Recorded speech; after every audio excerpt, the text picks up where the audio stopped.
Hello everyone, my name is Miha and welcome to my chessrealm YouTube channel. This is the third video on this channel and I'm going to show you a game between Melvin and Robert Cunningham, two less known players, yet the game they produced is simply amazing. It was a rapid game played in Atlanta in 1994. Melvin had white pieces and he started with e4, e6, d4, d5, French defense, knight to c3, bishop to b4, e5, knight to e7, knight to f3, c5, a3, bishop takes on c3, b takes on c3, and this is the main line of the so-called Wiener variation. White has more space on the king side and a bishop pair, while black has a better pawn structure, which is a long-term strategical advantage. Black played bishop to d7.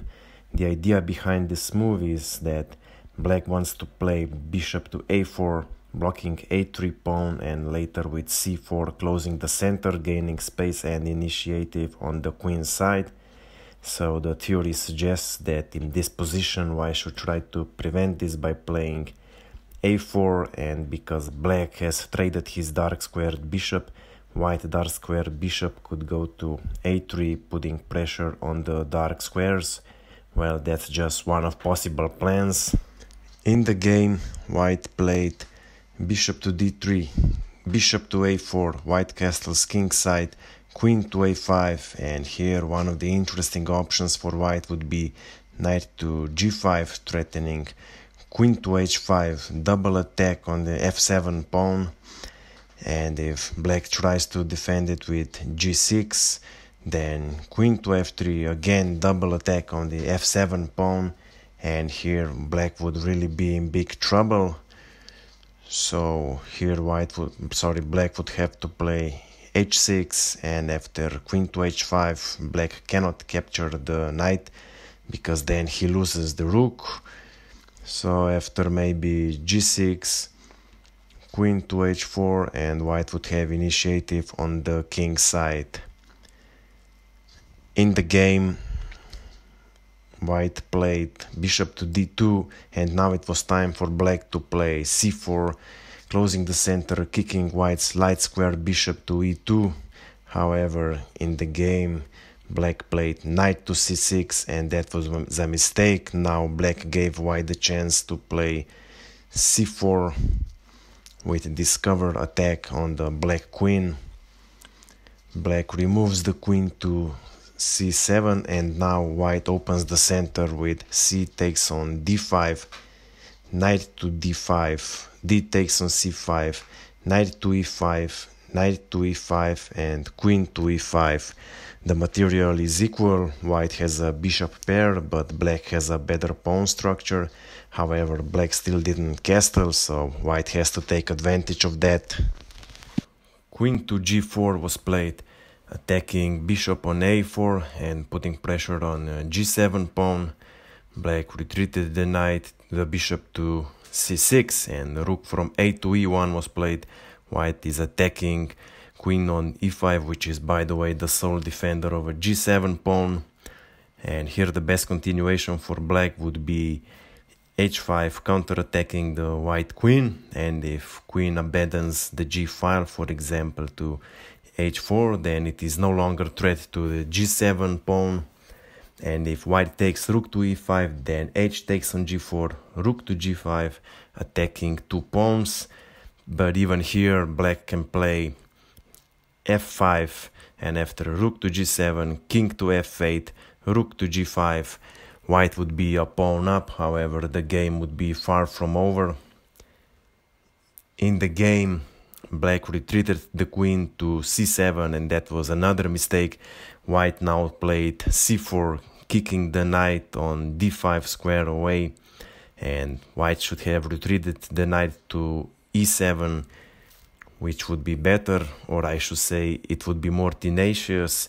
White would still have a clear advantage, but in this position black played knight to f6, which was the last straw for black.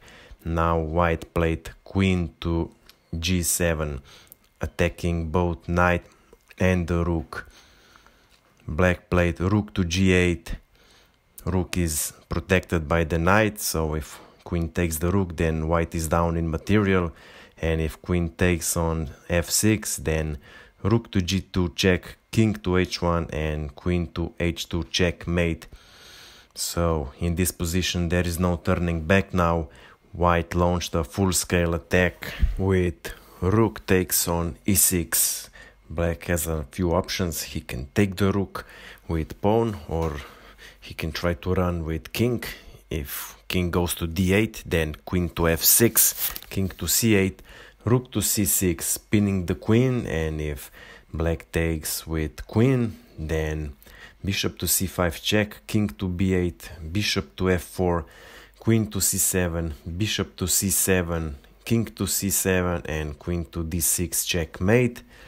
And if black takes with pawn, then rook to b1, preventing the escape through the b file, and then white would probably play bishop to f5, and black king wouldn't stand a chance, either mate or severe material loss. And if black tries king to d7, then queen to f7, king c8, rook takes on c6, b takes on c6, and bishop to f5 check, knight to d7. Now white can try to deflect the queen with bishop to a5, queen to a5, queen to d7, king to b8, and rook to b1 with mate in a couple of moves.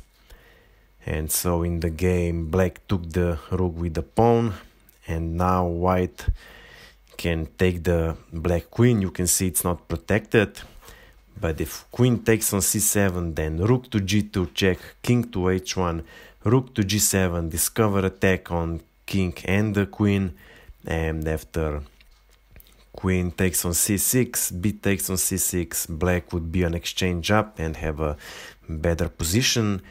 And so in the game white played bishop to g6, another stunning move, and this is the point of the whole combination. If black takes the bishop with h-pawn, then white queen can take the black queen because g-file is now closed. And so in the game black played king to d8, queen to f6 check. King cannot go to c8 because then white queen forks both king and the rook, and so black played queen to d7, protecting the king, and now bishop to a5 check, b6, and rook to d1 check. King cannot move because he is protecting his own queen. So black played bishop to d7, and now you can see that three of white's pieces are hanging. So I'm going to wait for a while to see if you can find the final blow for white. White played c takes on b6, queen takes on f6, and b7, discover check on the king. And in this position black resigned the game because now we have mate in 3. Can you see it? Well, white is protecting the c8 and e8 square, so the only option for black king is king to e7, but after bishop to b4 check, king to d8, b takes on a8, promoting to queen, and after king to c7, bishop to a5 checkmate. I hope you enjoyed watching this video. As you can see, you can find great games even among, let's say, lower rated players. If you like solving chess puzzles, especially mates in a couple of moves, I invite you to visit my Instagram page. That's it for now, and see you soon.